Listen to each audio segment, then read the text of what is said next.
picture of you and Malcolm Forbes, and you were on a Harley Davidson, purple. Yeah. So what's the deal? My hog. Your hog. What is the deal? What is the deal? Malcolm and I are biking buddies. What if we told you some of Hollywood's biggest legends had love lives more dangerous than their movies?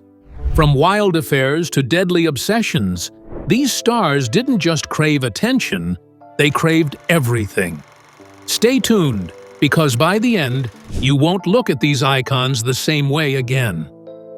Elizabeth Taylor, the eternal temptress. Elizabeth Taylor wasn't just beautiful. She was dangerous. Her violet eyes hypnotized the world, but her true power lay in how she loved. Deep, fast, and without apology. She didn't fall in love. She crashed into it. She married 8 times. She married Richard Burton twice. Their love was chaos, passion, fights, heartbreak, and unforgettable chemistry. We couldn't live with each other, she said, but we couldn't live without each other. She stole Eddie Fisher from her best friend, Debbie Reynolds. Scandal exploded. Taylor didn't care. You can't break up a happy marriage, she snapped. She had affairs with billionaires, actors, politicians. Men worshipped her. The press followed her every move, but she never pretended to be innocent. She admitted her flaws, her hunger, her need for affection. Elizabeth turned lust into legend. She didn't live quietly, she lived larger than life. And love, no matter how messy, was always at the center. Louise Brooks, the original free love rebel. Long before Madonna or Marilyn, there was Louise Brooks, the silent-era siren who lived for lust and literature, not fame or approval. With razor-sharp wit, haunting beauty, and a rebellious streak wider than Sunset Boulevard, she gave Hollywood the finger and walked away on her own terms. Brooks was never meant to be controlled. When studios tried to box her in, she responded with scandal. She refused to play the game. She refused to pretend. Her love life was a statement, a performance, bold, bisexual, and completely unapologetic. She seduced men, women, and anyone who fascinated her, including the elusive Greta Garbo. She didn't hide it, she celebrated it. She often said she preferred literature and sex to the politics of studio life. "I loved sex more than success," she once declared, and meant every word. At the height of her fame, she simply walked away. No farewell tour, no press release. She was done with Hollywood. Instead, she chose gin, lovers, and long afternoons spent in bookstores and bedrooms. She chased pleasure, not applause. In her later years, she lived in near poverty. But she had no regrets. Hollywood was a place where you could sell your soul, she wrote. "I just decided not to." Louise Brooks wasn't just ahead of her time, she was outside of it. She made freedom look dangerous. She made danger look beautiful. And while Brooks walked away, the next man stayed, seducing nearly every co-star he ever worked with, leaving jealousy, scandal, and obsession in his wake. Gary Cooper, the quiet killer of co-stars' hearts. He wasn't loud, he wasn't flashy, but Gary Cooper had something more powerful than noise. Charm, that cool, quiet confidence that made women fall for him on screen and off it, and fall they did, over and over again. To the public, Cooper was the all-American hero, the cowboy, the soldier, the strong, silent type. But behind the scenes, he was one of Hollywood's most prolific lovers, leaving a trail of broken hearts, bitter rivals, and dangerous affairs that would make any gossip columnist blush. It was said that every film he made turned into a love story, off camera. He reportedly slept with nearly every actress he co-starred with. Clara Bow, Lupe Velez, Marlene Dietrich. The names weren't just famous, they were iconic, and when they found out about each other, the fireworks weren't just in the theaters. His affair with Dietrich while dating Velez led to one of the most scandalous behind-the-scenes love triangles in Golden Age history. Velez, furious and betrayed, allegedly brought a gun to the set. No one was harmed, but the tension was so thick you could cut it with a knife. And yet, no one could stay mad at Gary Cooper for long. Tula Bankhead once said, "The only reason I went to Hollywood was to fuck Gary Cooper." That wasn't hyperbole, it was a trend. His charm wasn't just seductive, it was disarming. Women forgave him, even when they knew they were one of many. He made them feel seen, special, until he moved on. Gary Cooper didn't need to brag about his conquests. He didn't need to explain himself. He was the man every woman wanted and every man wanted to be, and he left them all wanting more. Next is a woman who wanted everything: fame, love, sex, power, and got all of it, but at the ultimate cost. Marilyn Monroe, the fantasy that turned into tragedy. She was the dream, the blonde bombshell, the most desired woman in the world. But behind the camera flashes and red lips, Marilyn Monroe was drowning in love, in lust, and in loneliness. Her desire for intimacy wasn't just a need, it was a hunger. She chased men who couldn't handle her, married icons who didn't understand her, and slept with legends who only saw the fantasy, never the woman. Her most infamous affair, President John F. Kennedy. But it wasn't just him. She was also linked to his brother, Robert. The triangle that wasn't supposed to exist became one of the biggest open secrets in political and Hollywood history. Her marriages didn't fare better. Joe DiMaggio loved her beauty, but hated her sexuality. Arthur Miller loved her mind, but couldn't deal with her emotional storms. They all wanted parts of Marilyn, but no one accepted all of her. Her drug use, her depression, her insomnia, it all fed into the spiral. She tried to numb the pain of being desired, but never understood. She was America's sex symbol, but inside, she was just Norma Jean, a little girl still looking for love. She died alone at 36 with pills by her bedside and secrets in her phone book. The world lost a star, but maybe she finally found peace. And coming up next, a woman whose desire was as dramatic as her performances, who needed passion like oxygen, even if it tore her apart. Vivien Leigh, madness, fame, and obsessive love. Vivien Leigh didn't just play tragic women. She was one. To the world, she was Scarlett O'Hara and Blanche DuBois. Fiery, fragile, unforgettable. But behind the makeup and monologues, she was a woman tormented by her need for intense, obsessive love. Love that broke boundaries, ruined marriages, and sometimes pushed her to the edge of sanity. She first saw Laurence Olivier on stage and told a friend, "That's the man I'm going to marry." There was just one problem. They were both already married. But Vivien didn't care. She seduced him. He fell. And together, they ignited a scandal that made headlines around the world. They married, yes, but passion that burns that bright doesn't last forever. Their love was raw and explosive, fueled by ambition, ego, and Vivien's untreated bipolar disorder. She would fall into deep depressions, then swing into manic affairs with young actors and strangers. Olivier tried to keep her close, but she was too wild to cage. She once confessed that she didn't just want love, she needed it. Constantly, desperately. Her illness made her crave touch, sex, attention. And when she didn't get it, she unraveled. Their marriage collapsed under the weight of her obsession. And Vivien faded into history, still beautiful, still haunting, still hungry. And the next woman? She took hunger to a whole new level, mixing sex, scandal, and Satan in a story almost too surreal to believe. Jane Mansfield, the tease who flirted with Satan. Jane Mansfield didn't just embrace her sexuality, she weaponized it.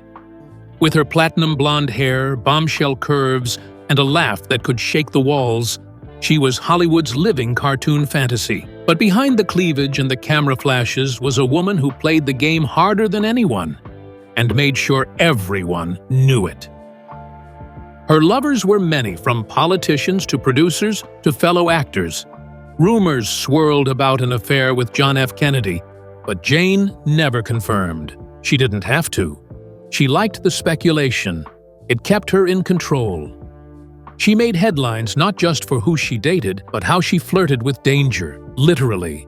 Her most bizarre obsession? Anton LaVey, founder of the Church of Satan. The two had a public friendship that looked more like a twisted courtship. Mansfield would call him, mock him, seduce him over the phone while her friends listened in. She loved teasing him, loved the idea of seducing the devil himself. LaVey later claimed they had a sexual relationship. Jane denied it. But in her world, denial was just another form of control. She threw outrageous parties, where the guest list read like a Hollywood gossip column. She didn't care who was watching. She wanted you to look. It was her performance, her power. But power can slip. In 1967, Jane died in a violent car crash at just 34. LaVey would later claim he cursed her lover, Sam Brody, and that the curse killed them both. Whether you believe that or not, one thing is clear. Jane's story was larger than life and darker than anyone expected. And as wild as Jane Mansfield was, the man up next didn't flirt with obsession. He was obsession. And his hunger lasted until the day he died. John Barrymore, Hollywood's original nymphomaniac. If there was ever a man who defined the phrase sex addict before it was popularized, it was John Barrymore. Long before his granddaughter Drew stole the spotlight, he was the original star of the Barrymore dynasty, famous for his stage brilliance, booming voice, and reckless, uncontrollable lust. He wasn't just a lover of women, he devoured them, collecting affairs the way other men collected trophies. Barrymore was married 4 times, and each marriage fell apart under the weight of his addictions: alcohol, women, and the inability to live a quiet life. He drank heavily, acted boldly, and chased every skirt that crossed his path. Fame didn't ruin him. He was the ruin. He would seduce co-stars mid-rehearsal, charm chorus girls backstage, and wake up in strangers' beds without remembering how he got there. He was said to have romanced Greta Garbo and seduced Mary Astor, among many others. And he was proud of it. Proud in the way only a man drowning in his vices can be. Even as he aged and his looks faded, his desire never did. He chased women until the very end, often drunk, often broke, often begging for one more night of affection. His legend only grew after death. They say his body was stolen by friends from the morgue for one last party. Fitting for a man whose life was a carnival of chaos. But for all his drama, Barrymore still played by the rules of his time. The next man shattered them, breaking not just hearts, but boundaries. And sometimes laws. Chris Brown, lust, control, and dangerous obsession. In the beginning, Chris Brown had it all: talent, charm, and a golden boy smile that made him one of the biggest pop stars of the 2000s. But behind the music videos and the Grammys was a man driven by something darker, an obsession with control, validation, and sex. When his relationship with Rihanna began, the world watched in awe. 2 young stars, impossibly beautiful, in love. But love turned violent. In 2009, the public saw what obsession looked like in real time. Rihanna's battered face became a symbol of abuse, and Chris's downfall began. But it didn't end. Despite the backlash, Chris kept making hits and kept chasing women. Karrueche Tran entered his life next, and their on-again, off-again relationship became a messy, public train wreck. Accusations of cheating, threats, and harassment surfaced. Tran filed a restraining order claiming Chris threatened to kill her. But he didn't stop. There were others: models, influencers, dancers. His son was born to another woman, Amika Harris, in between drama and breakups. Through it all, Chris admitted that sex had become a coping mechanism, a way to silence the pressure of fame. But it only made things worse. What makes Chris Brown dangerous isn't just the violence. It's the unpredictability, the moments where charm turns to rage, lust turns to obsession, and love becomes a weapon. Now, imagine someone who built her entire life around spectacle, someone who turned her bedroom into a stage. That woman was Britain's answer to Marilyn, and she didn't play nice. Diana Dors, Britain's blonde, wild, and wicked. She was Britain's answer to Jane Mansfield, a walking scandal in diamonds and silk. But while America flirted with naughtiness, Diana Dors dove headfirst into decadence. With her luscious curves and smirking lips, Diana Dors was every British housewife's nightmare and every man's secret fantasy. But she didn't just love sex, she lived it, and she wanted the world to know. At her mansion, known as Orchard Manor, she threw parties that made eyes pop and reputations shatter. Upstairs, hidden cameras recorded couples in the act, some of them celebrities, others politicians. Guests downstairs laughed and watched the grainy black and white feeds, unaware that their own moments might be next. She was married multiple times, always with a new man on her arm, always the center of attention. Rumors of blackmail tapes followed her for years. Some say she had leverage on half of Parliament. Others say she just liked the thrill. Diana didn't care. She liked being called a wayward hussy. She embraced it. She said what other starlets were too scared to whisper, and in doing so, she became a legend in lace. But if Diana was flamboyant, outrageous, and daring, the next two were something else entirely. Two women joined at the hip who broke rules no one even thought to write. Daisy and Violet Hilton, the conjoined queens of scandal, born joined at the spine, Daisy and Violet Hilton were never given a choice about fame. From freak shows to film sets, they were put on display from birth. But behind the curtain, they weren't just performers. They were rebels, lovers, and tabloid royalty. They shared a body, but lived two very different romantic lives. Daisy was the flirt, the risk-taker. Violet was the romantic, always searching for something deeper. Together, they navigated a world obsessed with their bodies, but blind to their hearts. Their first major scandal came when Daisy began a secret affair with a married man. The man's wife found out and sued the twins, making headlines across the country. Violet, meanwhile, tried to marry several times, but no state would allow it. The law didn't know what to do with conjoined lovers. Their lives were full of contradictions. Privacy was impossible, yet they craved intimacy. Sex was constant, but love was elusive. Their story is a reminder that the most shocking lives aren't always the loudest. They're the ones no one knows how to explain. Up next, a man whose smile was pure Hollywood, whose lovers ranged from royalty to co-stars, and whose secrets were hidden behind the most charming grin in Tinseltown. Clark Gable, the gentleman with a dirty secret. To the world, Clark Gable was the king of Hollywood, dashing, masculine, impossibly charismatic. He lit up the screen in Gone with the Wind and countless other classics. But behind the scenes, Gable's charm masked a life drenched in seduction, secrecy, and scandal. Before he was famous, Gable wasn't just struggling to break into the business. He was sleeping his way in. His early relationships weren't just romantic. They were transactional. He had a pattern: older, wealthier women who could help his career. And they did. They gave him connections, money, and movie roles. In return, he gave them something else entirely. But even after fame arrived, the habits stayed. He married 5 times, but his eyes and hands constantly wandered. He had a long, passionate affair with Joan Crawford, so intense and so public that MGM threatened to suspend them both. When that didn't work, they quietly moved them to different productions. The most controversial chapter? His affair with Loretta Young.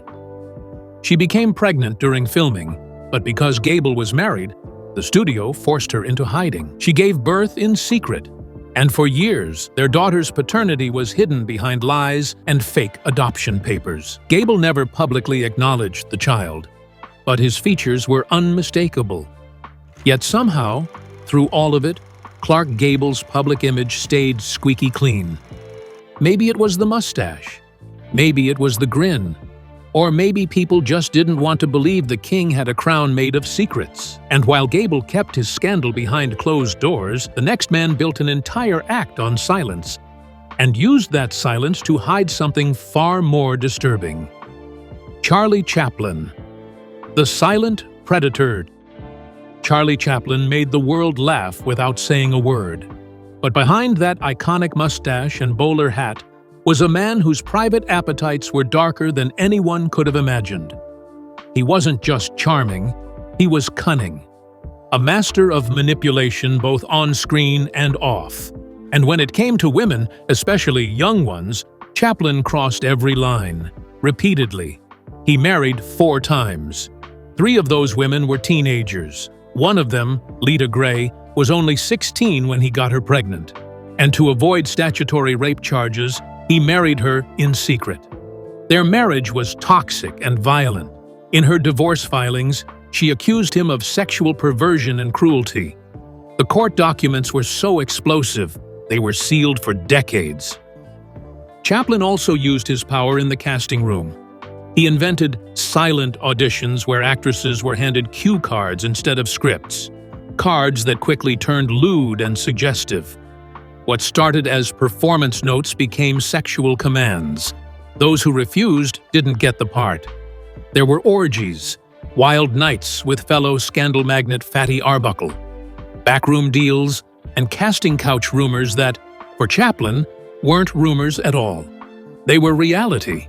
And yet, for decades, he remained beloved. The lovable tramp, the comic genius, the family entertainer.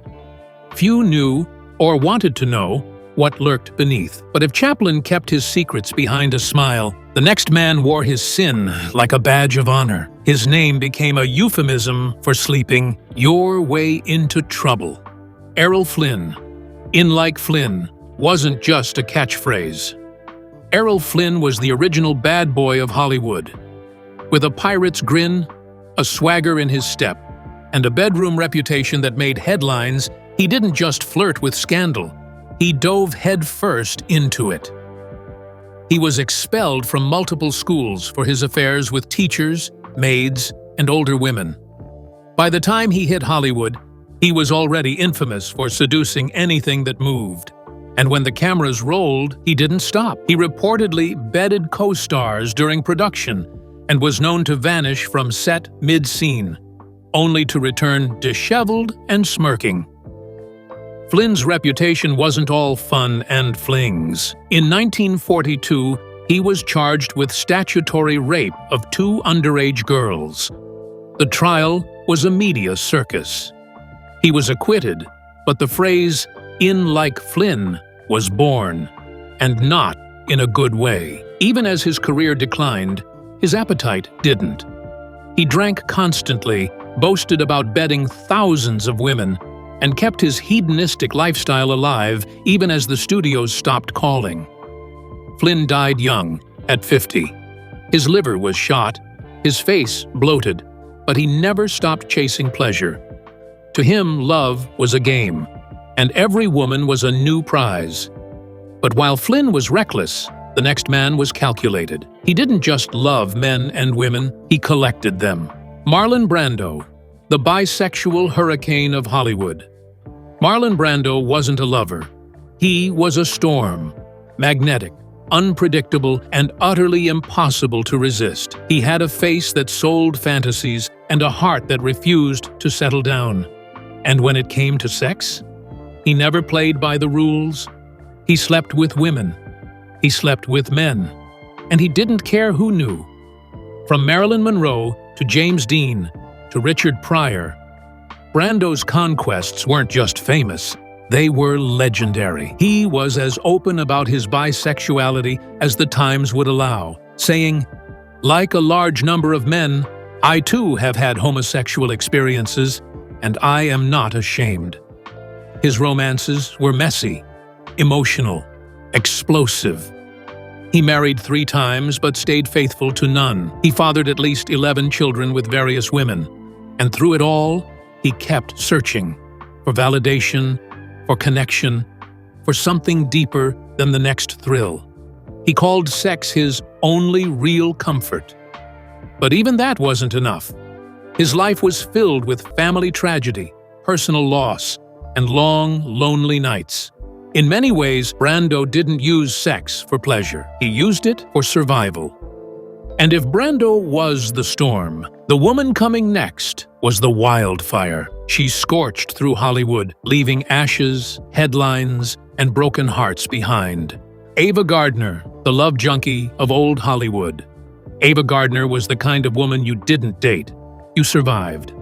With emerald eyes and a southern accent dipped in honey, she was irresistible.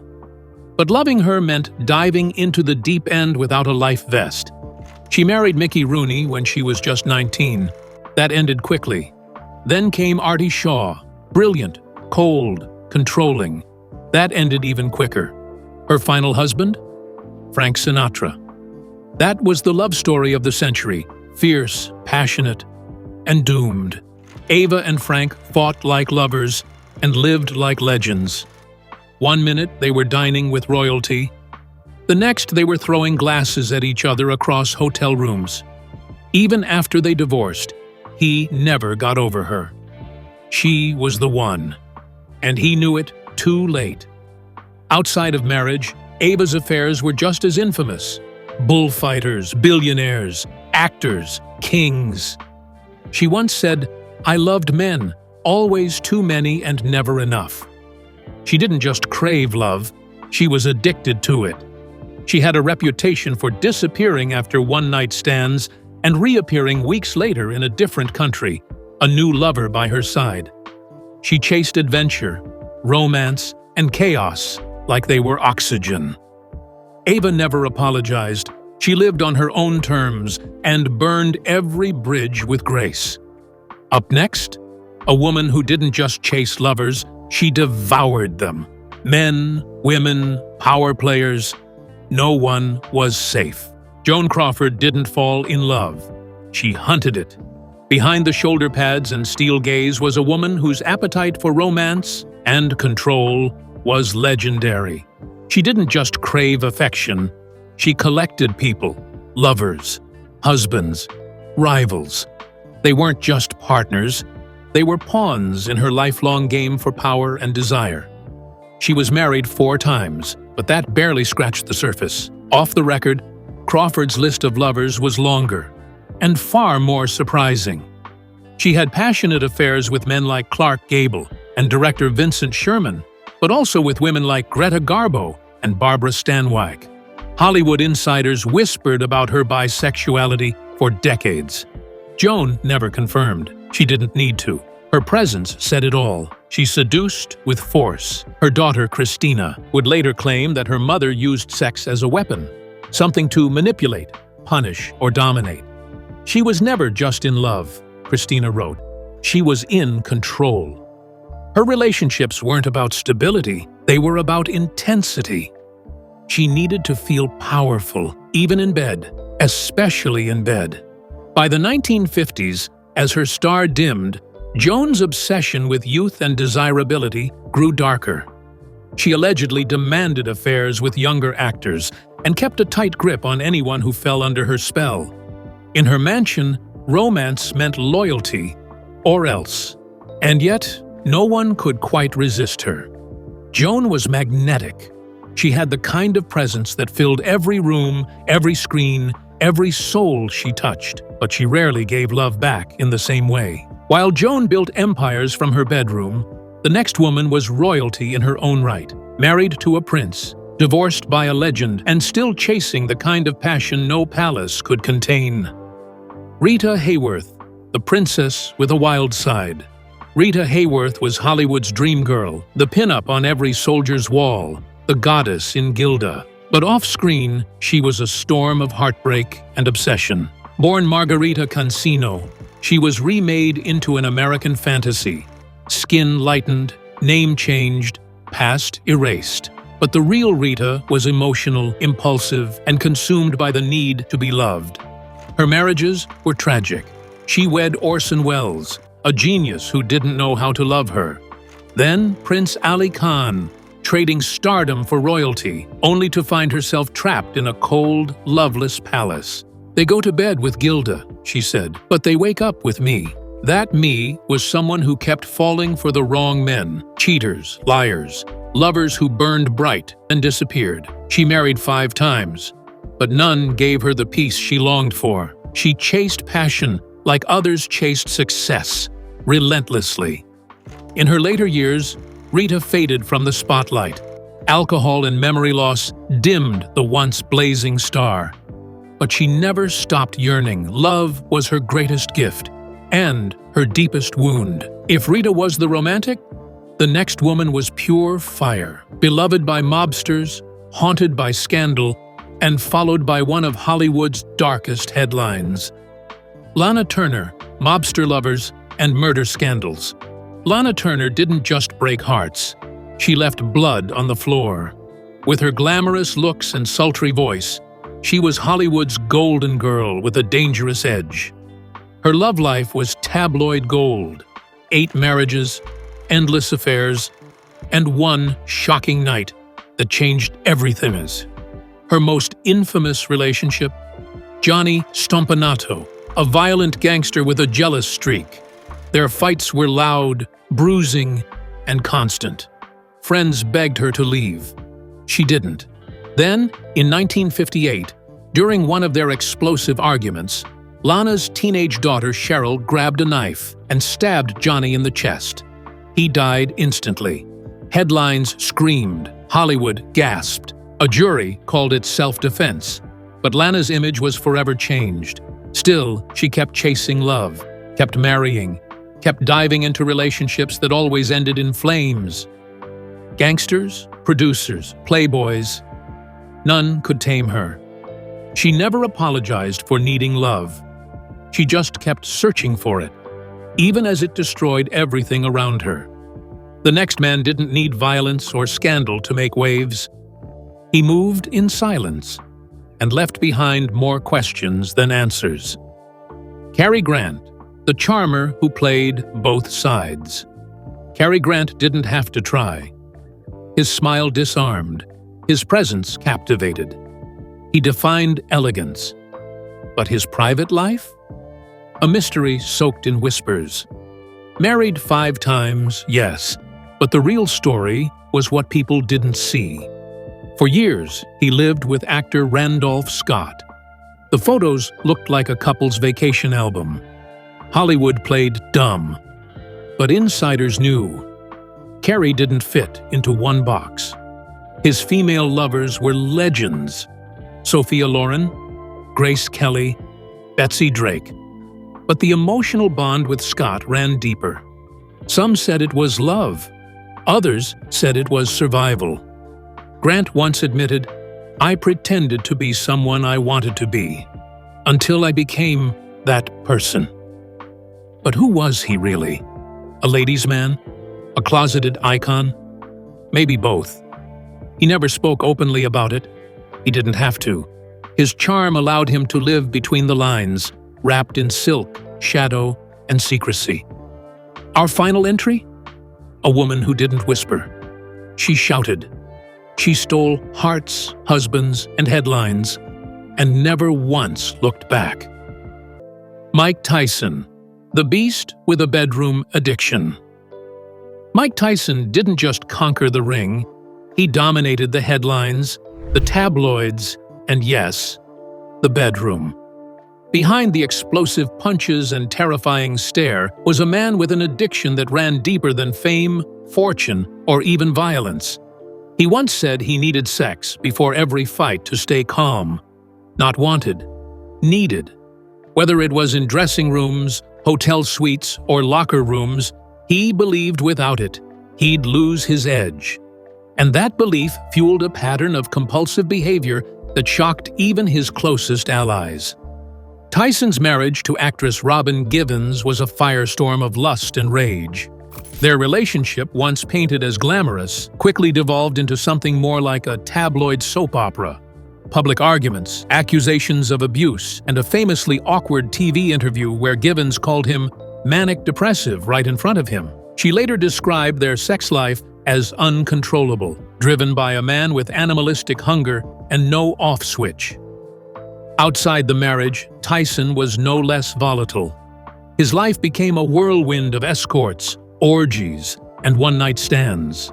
He described catching STDs like colds, something he said matter-of-factly, not as a warning, but as a side effect of his lifestyle. In 1992, everything came crashing down.